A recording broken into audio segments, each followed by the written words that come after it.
ముచ్చట్లు. ఈరోజు ఈ వీడియోలో నేను స్విచ్ బోర్డ్ ఆర్ట్ అయితే చూపించబోతున్నానండి.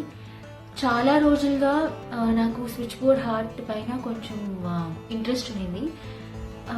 నార్మల్లీ ఓన్ హౌసెస్ అయితే మేమే అక్రిలిక్ పెయింట్స్తో దేనిపైన డ్రా చేసుకుని పెయింట్ చేసుకుంటాం మాకు నచ్చిన డిజైన్స్. కానీ రెంటల్ హౌస్లో అంతా మేము అలా డ్రా చేయలేం, చాలా ప్రాబ్లమ్స్ వస్తాయి, ఓనర్స్ కూడా వద్దు అనే సిచ్యువేషన్స్ ఉంటాయన్నమాట. సో అందుకని నేను పెయింట్ చేయకుండా అండ్ అలాగే అమెజాన్లో కానీ మీషోలో కానీ జస్ట్ ఒక స్మాల్ డిజైన్ కోసం 200-300 ప్రైస్ పెట్టకుండా ఇంట్లోనే డిఐవై చేసి స్విచ్ బోర్డ్ని మా ఇంట్లో ఉండే స్విచ్ బోర్డ్స్ని అయితే డెకరేట్ చేసుకున్నాను.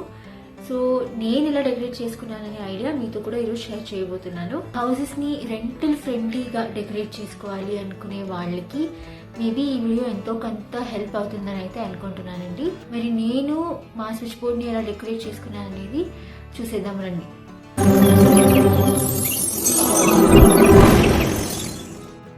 ఈ స్విచ్ బోర్డ్ వచ్చేసి మా యూటిలిటీ ఏరియాలో ఉండే స్విచ్ బోర్డ్ అనమాట, అంటే బాల్కనీలో. దీనికి జస్ట్ వాషింగ్ మిషన్ యొక్క స్విచ్ ఒకటే ప్లగ్ ఒకటే అటాచ్ అయి ఉంటుంది. సో దీన్ని నేను వాషింగ్ మిషన్కి యూజ్ అయ్యే ఐటమ్స్ ఆ థీమ్లో డెకరేట్ చేద్దామని అయితే అనుకుంటున్నాను. ఫస్ట్ అయితే నేను ఒక లాంగ్ నోట్బుక్, ప్లెయిన్ పేజెస్ ఒక లాంగ్ నోట్బుక్ తీసుకున్నాను. అక్కడ పేజ్లో నేను ఫస్ట్ అయితే ఏరియల్ది ఒక సర్ఫ్ ప్యాకెట్ అయితే డ్రా చేసుకున్నాను అనమాట. అండ్ కిచెన్కి చేసింది వచ్చేసి నేను జస్ట్ ఒక ట్రయల్ అనమాట. జస్ట్ ఒక థాట్ వచ్చింది, ఓకే ట్రై చేసి చూద్దాము అని, సక్సెస్ అవుతుందా లేదా ప్లాన్ ఫ్లాప్ అవుతుందా అని. సో నేను just black and white థీమ్లోనే kitchen దగ్గర ఉండే బోర్డ్ అయితే డెకరేట్ చేసుకున్నాను, స్విచ్ బోర్డ్. కానీ యూటిలిటీ ఏరియా దగ్గర ఉండే స్విచ్ బోర్డ్కి ఇంకొంచెం కలర్స్ యాడ్ చేద్దామని అయితే అనుకుంటున్నాను. మా థీమ్కి ఏ డ్రాయింగ్స్ అయితే బాగుంటుంది అండ్ ఎంత సైజులో మాకు కావాలి డ్రాయింగ్స్ అనేది అయితే ఫస్ట్ ఇలా పేపర్ పైన డ్రా చేసుకొని కటింగ్స్ అయితే తీసుకొని నేను పక్కన పెట్టేసుకుంటున్నాను. ఇప్పుడు ఆ డ్రాయింగ్ ఒక అవుట్లైన్ ఏదైతే ఉంటుందో ఆ అవుట్లైన్ ప్రకారంగా అయితే నేను ఆ డ్రాయింగ్స్ని కట్ చేసుకుంటున్నాను అనమాట. ఇంకొకటి నేనేమనుకున్నానంటే నేను ఏ స్విచ్ బోర్డ్ డెకరేట్ చేసినా ఆ స్విచ్ బోర్డ్ థీమ్కి కరెక్ట్గా ఉండే ఒక కోట్ని అయితే యాడ్ చేద్దామని అయితే అనుకున్నానండి. సో నేను వాషింగ్ మిషన్ రిలేటెడ్ కోట్ వెతికేటప్పుడు నాకు ఈ కోట్ కనిపించింది అనమాట, wash, dry, fold, repeat. So వీటిని కూడా నేను ఈ యొక్క స్విచ్ బోర్డ్ ఆర్ట్లో ఇంక్లూడ్ చేసుకుంటున్నాను. మన కటింగ్స్ అయితే రెడీ అయిపోయిందండి. నార్మల్గా అయితే ఫెవికాల్ అవన్నీ పెట్టుకొని అలాగే స్విచ్ బోర్డ్ దగ్గర స్టిక్ చేసుకునేయచ్చు. కానీ ఇది పేపర్ అవ్వడం వల్ల కొంచెం ధూళ్ళు పడుతుంది అనమాట. అండ్ కొంచెం టైం అయ్యాక వైట్ పేపర్ కదా, సో వేరౌట్ అయిపోతుంది, లేకపోతే కలర్ చేంజ్ అయిపోతుంది. అందుకే నేను ఇక్కడ సెలో టేప్ యూస్ చేస్తున్నాను. ఇంకొకటి మాకు సేమ్ మీషో, అమెజాన్ దీంట్లో అంతా స్టిక్కర్స్ దొరుకుతాయి కదా, సో అలా మేము స్టిక్ చేసుకునే దానికి ఈజీగా ఉండాలి అంటే ఈ సెలో టేప్ అయితే యూస్ చేసుకోవచ్చండి. ఇంకొకటి ఈ సెలో టేప్ నేను ఎందుకు ప్రిఫర్ చేస్తున్నాను అంటే మేము ఈ సెలో టేప్లో ఆ ఒక డ్రాయింగ్స్ని ఏదైతే ఉందో వాటిల్ని ఇలా బ్యాక్ అప్ సైడ్ డౌన్ చేసి స్టిక్ చేస్తామన్నమాట. సో అప్పుడు ఆ డ్రాయింగ్స్కి ఒక లామినేటెడ్ ఎఫెక్ట్ అనేది అయితే వస్తుంది. సేమ్ మాకు మీషోలో స్టిక్కర్స్ దొరుకుతాయి కదా, సో అలా ఆ ఒక స్టిక్కర్స్ లాగా మాకు ఫినిషింగ్ అయితే అలా వస్తుంది అనమాట. దాంతోపాటు ఇవి ఈజీగా రిమూవ్ అవుతాయి వాల్స్ నుంచి. రెంటెడ్ హౌసెస్ కాబట్టి ఒకవేళ మేము ఖాళీ చేయాలి అనుకున్నా కూడా జస్ట్ ఆ స్టిక్కర్ ఇలా తీసేస్తే మాకు పెయింట్ కూడా ఎక్కడ ఖరాబ్ అవ్వకుండా ఉంటాయన్నమాట. Easy to use, easy to remove. ఒకవేళ మాకే ఆ డిజైన్ బోర్ కొట్టి మళ్ళీ కొత్త డిజైన్ ఏదైనా చేయాలంటే కూడా పెయింట్స్ పాడవ్వకుండా మేము ఈజీగా దీన్ని క్లీన్ చేసుకోవచ్చు, తీసేయచ్చు. ఇంకొకటి ఏంటంటే నేను చేసుకున్న డ్రాయింగ్స్ అన్నీ ఆ ఒక సెలో టేప్లో పట్టేలాగానే చేసుకున్నానండి. సో మీరు ఎవరైనా కూడా ఒకవేళ ఇలా స్టిక్కర్స్ ట్రై చేయాలి అనుకుంటే మీ దగ్గర ఉండే సెలో టేప్ అంటే పెద్ద సెలో టేపే తీసుకోవాలి. ఎందుకంటే ఒక డిజైన్ కంప్లీట్గా మాకు క్లీన్గా కనిపించాలి, అలాగే ఆ ఒక సెలో టేప్లో పట్టేలా ఉండాలన్నమాట.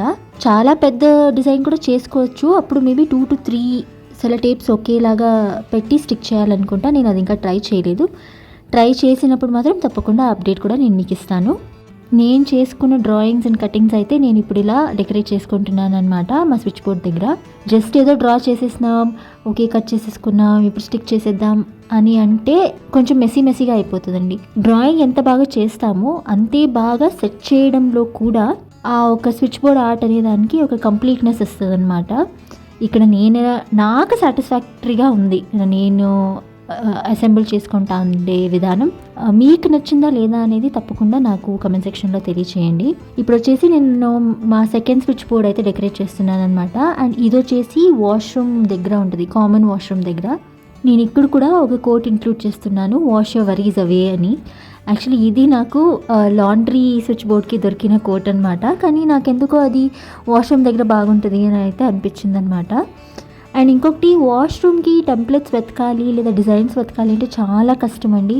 సోప్ బాటిల్స్ కనపడతాయి, లేకపోతే బాత్ టబ్స్ కానీ లేదా మగ్, షాంపూ బాటిల్స్ ఇవే వస్తాయన్నమాట ఎంతసేపటికి. ఈ ఒక స్విచ్ బోర్డ్ని అయితే డెకరేట్ ఎలా చేయాలి, ఏ డిజైన్ వాడాలి అనే దాంట్లోనే నాకు చాలా వరకు టైం వెళ్ళిందనమాట. అండ్ ఇంకొకటి, నేను ఇక్కడ పాండా ప్లేస్ చేసి ఆఫ్ అని ప్లేస్ చేశాను. ఎందుకంటే అందరి ఇంట్లో ఉండే ఒక కామన్ కంప్లైంట్ ఏంటంటే వాష్రూమ్కి వెళ్తారు కానీ లైట్స్ ఆఫ్ చేయరు అని. ప్రతిసారి వాష్రూమ్ వెళ్ళినప్పుడు ఆ స్విచ్ వైపు చూస్తే ఆ ఒక ఆఫ్ అనే ఒక సింబల్ ఉంటే మేబీ అప్పుడైనా కొంచెం లైట్ ఆఫ్ చేయలేదు, చేయాలి అనే ఒక రిమైండర్ లాగా నేను ఆ ఒక పాండా బొమ్మనైతే అక్కడ ప్లేస్ చేశాను అనమాట. ఈ స్విచ్ బోర్డ్కి అయితే నేను చాలా అంటే చాలా కలర్స్ యూస్ చేశానమాట. కానీ అంటే చాలా కలర్ఫుల్గా అనిపించింది నాకు. ఇప్పుడు అనిపిస్తుంది కిచెన్ దగ్గర యాక్చువల్లీ బ్లాక్ అండ్ వైట్ నేను ఏదైతే థీమ్ చేశానో దానికి కూడా కొంచెం కలర్ యాడ్ చేసి ఉంటే బాగుండు అని. బట్ ఇట్స్ ఓకే, ఇంకొంచెం రోజుల తర్వాత మళ్ళీ దాన్ని మార్చేస్తాను, ఎందుకంటే ఒకటే చూస్తుంటే నాకు బోర్ కొడుతుంది కాబట్టి. కానీ నేను అనుకున్న ఒక చిన్న డిఐవై ఐడియా అయితే నాకు చాలా బాగా నచ్చింది అండ్ చాలా బాగా అయితే స్విచ్ బోర్డ్స్ డెకరేట్ అవుతున్నాయి. ఇప్పుడు నెక్స్ట్ వచ్చేసి ఈ కృష్ణుడి దగ్గర ఉండే ఒక స్విచ్ బోర్డ్ అండి. ఈ కృష్ణ వచ్చేసి మా ఇంటి మందిర్ లెఫ్ట్ సైడ్లో ఉంటుంది అనమాట స్టిక్కర్. ఈ ఇంట్లో ఉండే ఓల్డ్ టెనెంట్స్ అయితే ఆ ఒక స్టిక్కర్ వేశారు. సో దాన్ని తీయించకుండానే మాకు పెయింట్ చేసి ఇచ్చారనమాట. సో అక్కడ ఉండే స్విచ్ బోర్డ్కి నేను కంప్లీట్గా కృష్ణుడి థీమే పెట్టేద్దామని అయితే అనుకుంటున్నాను. ఈ డిఐవైలో ఇంకొక చిన్న ట్రిక్ అయితే నేను చెప్తాను. అందరూ డ్రా చేసుకోవాలి అనేది లేదనమాట. మీ దగ్గర ఇలా న్యూస్ పేపర్స్ క్లిప్పింగ్స్ ఉంటే కూడా చాలు. లేదా న్యూస్ పేపర్ క్లిప్పింగ్స్ లేదు అనుకుంటే మీకు కావాల్సిన డిజైన్స్ ఏదైతే ఉంటుందో అది ఒక A4 సైజ్ షీట్లో ప్రింట్అవుట్స్ తీసుకుని వచ్చి కూడా మీరు ఈ స్టిక్కర్స్ అనేది మీరే క్రియేట్ చేసుకోవచ్చు. నా దగ్గర అయితే ఈ న్యూస్ పేపర్ క్లిప్పింగ్స్ ఆల్రెడీ ఉన్నాయన్నమాట. అంటే నాకు ఇలా న్యూస్ పేపర్ క్లిప్పింగ్స్ కలెక్ట్ చేయడం చాలా చాలా ఇష్టం. సో ఇలాగే ఒక కృష్ణ జన్మాష్టమికి కృష్ణుడి థీమ్ వచ్చినప్పుడు నేను ఈ న్యూస్ పేపర్ క్లిప్పింగ్స్ కట్ చేసి పెట్టుకున్నాను అనమాట. సో వాటిని సెలో టేప్ పైన పెట్టి స్టిక్కర్స్ లాగా కన్వర్ట్ చేశాను. కృష్ణుడి దగ్గర ఉండే స్విచ్ బోర్డ్ అయితే రెడీ అయిపోయిందనమాట. అండ్ నేను ఇప్పుడే చెప్పేస్తాను, ఈ స్విచ్ బోర్డ్ నా ఫేవరెట్ అయిపోయింది. నేను ఎలా వస్తుందో ఏమో అని చాలా భయపడ్డాను అనమాట. ఎందుకంటే ఇది స్విచ్ బోర్డ్ చాలా లాంగ్ స్విచ్ బోర్డ్. సో దీన్ని డెకరేట్ చేయాలంటే కొంచెం టైం ఎక్కువ లాగుతుంది. అండ్ ఎలా అసెంబుల్ చేయాలి అనేది కూడా ఒక బేసిక్ ఐడియా లేకుండానే నేను అసెంబుల్ చేశాను. కానీ ఈ రిజల్ట్స్ అయితే చాలా సాటిస్ఫాక్టరీగా వచ్చాయన్నమాట. చూసారు కదండి నేను నా స్విచ్ బోర్డ్స్ని ఎలా డెకరేట్ చేసుకున్నానని. ఇంకొకటి, నేను డిఐవై చేసుకోవడానికి మెయిన్ రీజన్ ఏంటంటే మీషోలో, అమెజాన్లో అంతా వీటి ప్రైజెస్ 250-300 దాకా ఉంది. కానీ నాకెందుకో మరి అంత చిన్న స్టిక్కర్స్కి అంత మనీ పెట్టడం వర్త్ కాదు అనిపించి నేను ఇలా డిఐవై అయితే చేసుకున్నాను. దాన్ని మీతో షేర్ చేశానండి. మీకు ఈ వీడియో ఎంతో కొంత హెల్ప్ అయిందని అయితే నేను అనుకుంటున్నాను. సో అదండి ఈరోజు వీడియో. మీకు ఈ స్విచ్ బోర్డ్ హార్ట్ నచ్చిందని అనుకుంటున్నాను. వీడియో నచ్చితే కనుక లైక్ చేయండి, షేర్ చేయండి, అలాగే మన ఛానల్ని సబ్స్క్రైబ్ చేసుకోండి. అలాగే నేను చూపించిన స్విచ్ బోర్డ్ ఆర్ట్స్లో మీకు ఏది నచ్చిందనేది తప్పకుండా నాకు కమెంట్ చేసి తెలియచేయండి.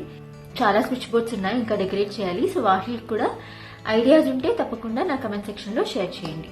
ఇంకొక మంచి వీడియోతో నేను మీ ముందుంటాను. అంటిల్ దెన్ కీప్ వాచింగ్ అమ్మ బొమ్మ ముచ్చట్లు.